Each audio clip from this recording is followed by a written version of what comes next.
Hey friends, it's Michael Kingswood, and it's story time. And yeah, it's looking at the camera view here. I'm like, oh my god, my hair, it's growing so long. Yeah, it's been 26 years since I owned a hairbrush until last Thanksgiving. I said to myself, Self, you're no longer in the Navy. Why are you still doing the high and tight? Let's grow this thing out, see what comes of it.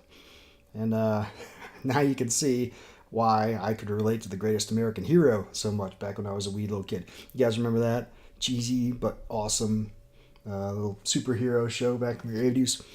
The guy who meets the aliens in the desert, they give him the superhero suit, but he loses the instruction manual, so he doesn't know how to use it.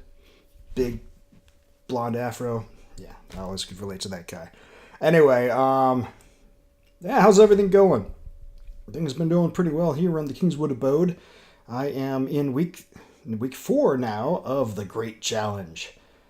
I think I mentioned it before. I don't know if I know I mentioned it on the blog. I don't know if I mentioned it here, but I'm doing the Great Challenge with my, I don't know if you'd really call mentor or whatever, but Dean Wesley Smith has set it up through his site and through his publishing, WMG publishing thing. Basically, throw some money to get skin in the game, and then got to give him a short story every Sunday by midnight.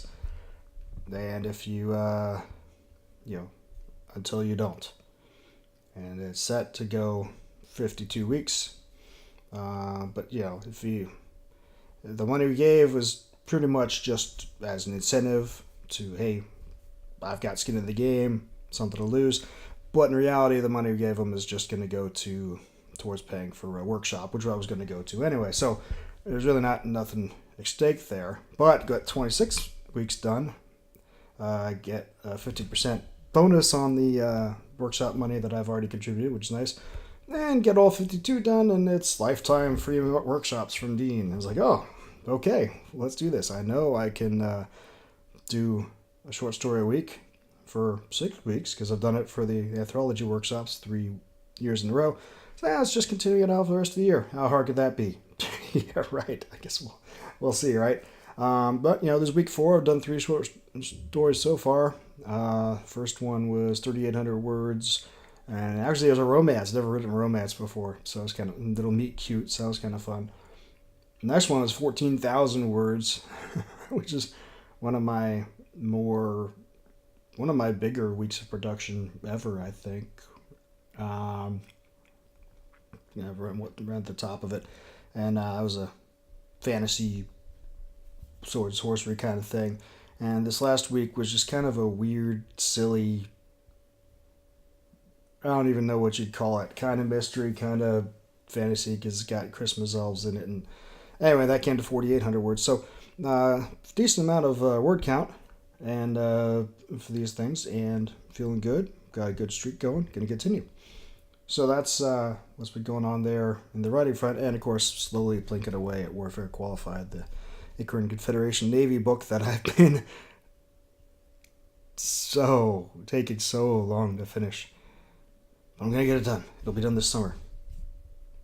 It better be, or I made me mad at myself. Definitely want to have it ready to go for the fall at the latest. Of course, I said that last year. Of course, last year I wasn't really writing because of everything else I had going on, but I am writing now. So anyway, we'll see. Pretty decent writing time around here. Hope everything's going well with you. As you know, the last 2 weeks was kind of weird with the podcast YouTube wise, but continuing on now, and we'll just continue on to the next chapter of the Pericles Conspiracy. When last we left, Joe had agreed to accompany Malcolm to meet his compadres in conspiracy theory land or underground land or whatever they call themselves, and we'll go see what he has to say. Let's get right to it, shall we? Enjoy. The Pericles Conspiracy, written by me, read by me. I apologize. Chapter 11. The Underground. Malcolm had a car waiting near the entrance of the parquet, an older model that would pass unnoticed in just about any corner of the city. Motioning her to remain within the parquet, he looked around carefully as he crossed the street to the car and took a few moments to look beneath it behind every tire and under the hood. Then, apparently satisfied, he opened the passenger door and gestured for her to come quickly. Feeling a bit of a fool, Joe complied, racing across the street and ducking into the car. Malcolm closed the door for her and then hopped in himself. He grinned at her as he closed his own door and started the car. "Going a little overboard on the cloak and dagger, aren't you?" Joe quipped, instantly wishing she had not. "Can't be too careful, Joe. Friends of mine have found car bombs before. One died because he wasn't looking." The smile she had been wearing disappeared, and she felt her heart rate begin to increase. Maybe this was a mistake after all. Then Malcolm fished into his pocket and pulled out a bandana. "What's this?" Joe asked. "A blindfold.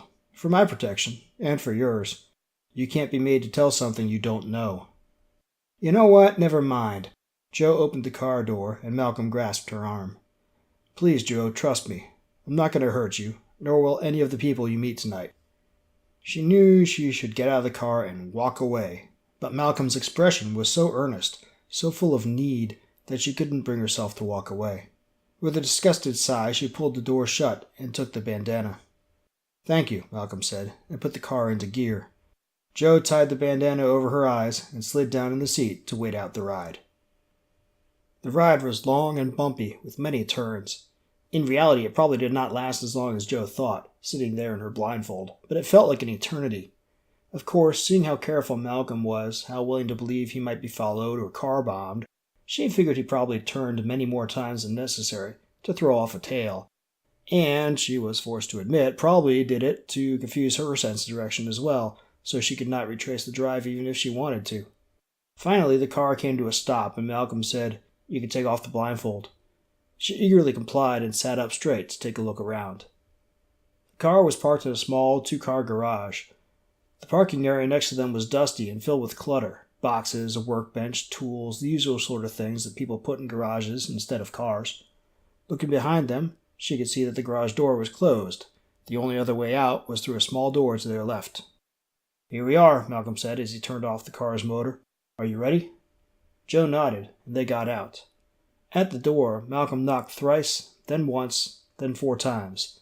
Joe shook her head and smirked in amusement. 314. The secret knock was the number pi. Cute. Malcolm noticed her smirk and shrugged. "We're almost all engineers here," he said. The door cracked open, and a nasally man's voice said, "Who's that with you, Malcolm?" "Josephine Ishikawa," Joe announced. The man behind the door grunted, then the door closed again.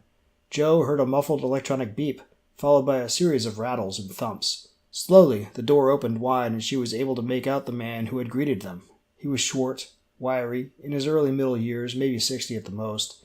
His face was long and scrawny, his nose a little bit too large for the rest of him. He wore loose-fitting coveralls and work boots, and he had a plasma rifle, pointed straight at her chest. "What's she doing here? You were supposed to bring the reporter," he said, his squeaky voice managing to sound menacing. Joe blinked in surprise. He didn't know. "Apparently not," as Malcolm replied. "Reynolds is dead. She's all we've got now." "Fuck," the man said, and lowered the rifle. "All right, come on then." The little man turned and vanished around a corner, and Malcolm, gesturing for Joe to come along, followed him. They walked down a short corridor that ended in a narrow staircase leading down. The stairs descended far longer than Joe expected, stopping at one landing and bending right before continuing down again. They finally ended, after what Joe estimated to be 50-foot descent, at another door, this one more solid-looking, with a sliding view hole at chest level and an antique intercom box to the side. Looking up, Joe could see a small camera in the corner, looking down at the area before the door, and wondered at the purpose behind the view hole. Then the view hole opened, and the muzzle of another plasma rifle poked out. That answered that. After a brief exchange of words, the second rifle withdrew. A moment later, the door opened, and the small man gestured for Malcolm and her to enter the room beyond. Joe stepped through the door, and her jaw dropped in amazement. The room she walked into could have been transported to McAllister headquarters without missing a beat. In fact, the controllers in the ECC or in flight control would probably look with envy at some of the equipment they had here. Satellite tracking stations, communication downlinks, interactive star charts, and command summary displays dominated the wall to her right. Off to the left, through a set of plastic glass sliding doors, it looked like there was a lab of sorts, or at least several men in lab coats were working around workbenches in there. Further back, past the working men, was another set of doors marked with containment seals like were used for clean rooms. In the center of the room, a command station, similar to hers in the ECC, was set up facing the display screens. Past that, the wall opposite her was plain, with two standard sliding doors leading to more rooms. A solid thunk from behind them drew Joe's eye as a tall, powerfully built man, dressed similarly to the first but much more effective in the role of imposing security guard, closed the door behind them, leaving the smaller man to his post outside. Seeing her gazing at him, he grinned at her, a broad smile that suddenly made his severe features warm, handsome, and inviting. Joe felt a sudden heat rush to her face as she realized she had let her gaze linger on his impressive figure longer than she had intended, and she quickly looked away. Joe caught Malcolm looking sidelong at her with an amused expression on his face. Lars has that effect on a lot of women. "Shut up," Joe replied. She had to force herself not to grind her teeth in annoyance, both at him and at herself. A soft chuckle drew her attention back to the command station, where a plump woman in jeans and a green blouse was just getting up from a chair. A bit taller than Joe, she wore her extra pounds in a manner that only accentuated her natural curves.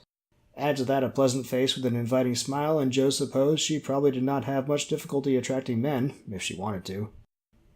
The woman stepped up to them and extended a hand toward Joe. "Captain Ishikawa, I've heard a lot about you from Malcolm. I'm Becky." She had a bit of the land down under in her accent, unless Joe missed her guess. Joe shook hands and was impressed at Becky's firm, confident grip. "The pleasure is mine," she replied. "Are you in charge here?" Becky shrugged her shoulders. "More or less." She and Malcolm shared a quick look. A moment of awkward silence followed. Finally, Malcolm cleared his throat. "Anyway, Joe, you probably want to get down to it." "That would be nice." Becky blinked, then nodded and led them over to the command station. "This is a pretty impressive setup," Joe remarked. And it was. The displays on the far wall showed a complete readout of every satellite in Earth orbit, from the smallest weather bird to the 5 large space docks in their geosynchronous positions. But beyond that, Joe saw starliners on departure vectors, shuttles running to and from the various orbital stations and Luna, pleasure craft of every kind, everything she would need to manage an orbital traffic control station. How did they get all this? "It ought to be," Becky replied. "We paid enough for it." "Surely this isn't a licensed traffic control station." Behind her, Malcolm half snorted, half chuckled, and Joe found herself flushing slightly. Becky glanced at him and frowned slightly, then shook her head. "No, everything here is strictly passive, receive only. The feds would shut us down in an instant if they knew we were online." "Passive only? That doesn't make sense. How do you—" Becky interrupted. "Every vessel and satellite transmits its location and velocity every several seconds via special coded sequences in its stellar navigation transponder." She looked at Joe with incredulous eyes. "You didn't know that?"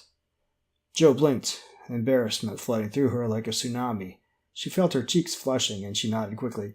"Yes, of course, She managed a half smile and shrugged. "I wasn't thinking about that." Clearing her throat, Joe changed the subject. "Where'd you get the funding for all this?" Becky and Malcolm exchanged glances and were silent for a long moment. Finally, Malcolm ran his hand through his hair and replied, "We provide services to people who would rather not have their comings and goings monitored by the government. Some of them pay quite nicely." He almost sounded embarrassed. For that matter, Becky avoided looking her in the eye. "So, narcotics dealers," Joe said. "Looks like the news broadcast was right about Reynolds' death after all." Becky perked up, her nostrils flaring and her lips compressing into a snarl as she drew breath to retort. Then Malcolm placed a calming hand on her shoulder, giving it a slight squeeze. At Malcolm's touch, Becky's ire seemed to leave almost as suddenly as it flared up. He spoke in an earnest tone. "It's not how it is, Joe.